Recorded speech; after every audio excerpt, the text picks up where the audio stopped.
de la surface oculaire qui va accueillir la lentille de contact. La paupière et la dynamique de la paupière est très importante dans la stabilité des lentilles. On va voir avec les différents cours qu'on a deux types de lentilles, les lentilles souples et les lentilles rigides. Et les lentilles souples, elles sont larges, les lentilles rigides, elles sont petites et elles sont rigides.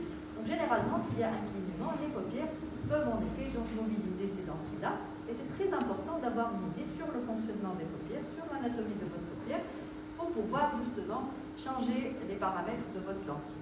Le lamme également est une structure très importante, parce qu'on va voir qu'il va jouer un rôle très important dans la nutrition et dans l'oxygénation de la cornée.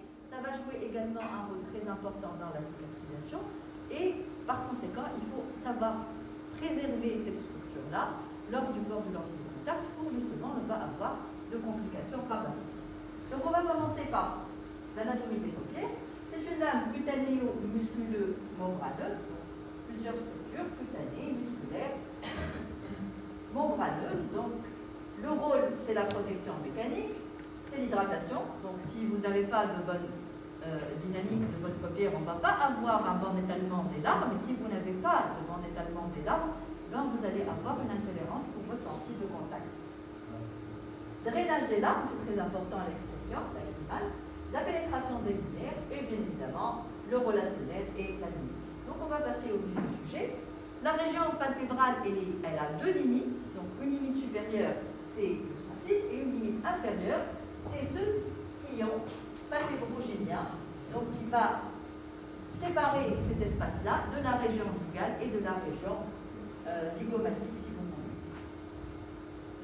On va avoir une limite externe qui est le contus externe, un contus interne qui renferme le caroncule et le tissu lunaire, vous les voyez ici, siège également pour la sécrétion muqueuse. On va avoir un pli palpébral supérieur marqué, qui est en effet l'insertion cutanée du releveur de la paupière supérieure, et un pli palpébral inférieur qui correspond à la limite inférieure de votre tarse. Et par conséquent, on va avoir une paupière tarsale, qui est la paupière mobile, et une paupière orbitaire ou septale. Alors, quels sont les différents constituants qu'on va voir? Dans une paupière, il y a certainement un tissu cutané, il y a du muscle, donc on a le muscle orbitaire, oculaire, pardon, et des rétracteurs de la paupière, il y a un septum orbitaire, de la graisse, une structure tarsale et une structure muqueuse. Donc, on va commencer par la peau, donc elle est la plus fine, il n'y a pas en effet de couche graisseuse cutanée. Après, on va avoir un muscle orbiculaire qui est très important, ce muscle orbiculaire, parce que c'est le muscle constricteur des paupières et il est innervé par le septum. Donc, les gens qui ont une paralysie faciale ne seront pas de très bons candidats pour le port de lentille de contact.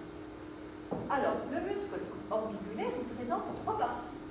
Une partie prétarsale, c'est en avant du tarse, préseptale, c'est en avant du septum, et le muscle orbiculaire, orbitaire, où vous allez avoir de l'os au-dessous.